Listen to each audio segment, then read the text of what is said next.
Johan dan dua temannya ini berangkat naik kereta menuju ke Yogyakarta. Sesampainya di Jogja itu mereka nginep dulu semalam di sebuah hotel dekat stasiun Tugu Jogja sana.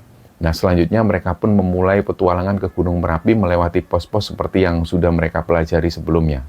Dan singkatnya, begitu mobil yang mereka sewa ini sampai di kawasan New Selo, itu hawa sejuk itu langsung menyambut. Jadi jendela kaca mobil mereka itu mereka buka supaya bisa merasakan udara di sana.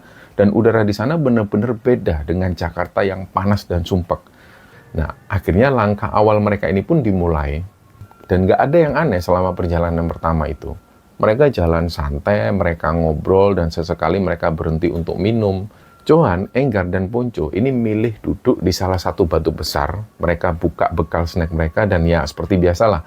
Mereka di situ ngerokok sebentar untuk ngilangin capek, untuk menikmati suasana yang ada di sana. Tapi di momen itu, Enggar ini tiba-tiba kayak kaget. Nah, Ponco langsung nengok ke arah yang ditunjuk Enggar.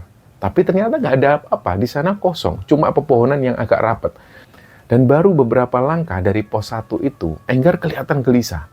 Dan tanpa sadar, langkah kaki mereka ini membawa ke hamparan batu yang lebar. Disitulah mereka semua yakin kalau mereka sudah sampai di area Pasar Bubrah. Jadi seperti yang dijelaskan di awal, mereka bertiga ini belum tahu pasti apakah mereka sudah benar-benar sampai di Pasar Bubrah.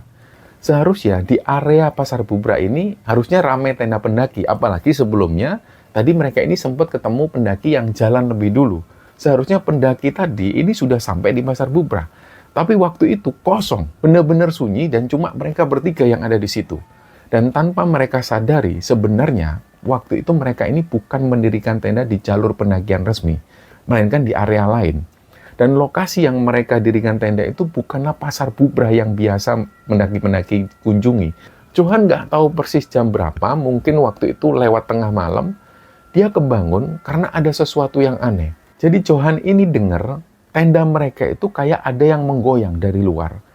Jadi dari situ wajah mereka ini langsung pucat dan nggak ada satupun dari mereka ini yang berani keluar tenda untuk memastikan siapa yang mengguncang tenda mereka. Dan suaranya itu kayak mengelilingi tenda mereka. Nah, Enggar benar-benar kaku di situ, Ponco menutup mulutnya sambil gemetaran, dan Johan ini sampai merasa tubuhnya itu kaku, nggak bisa digerakkan. Tiba-tiba mereka bertiga yang ada di dalam tenda itu, mereka mendengar ada suara bapak-bapak dari luar tenda.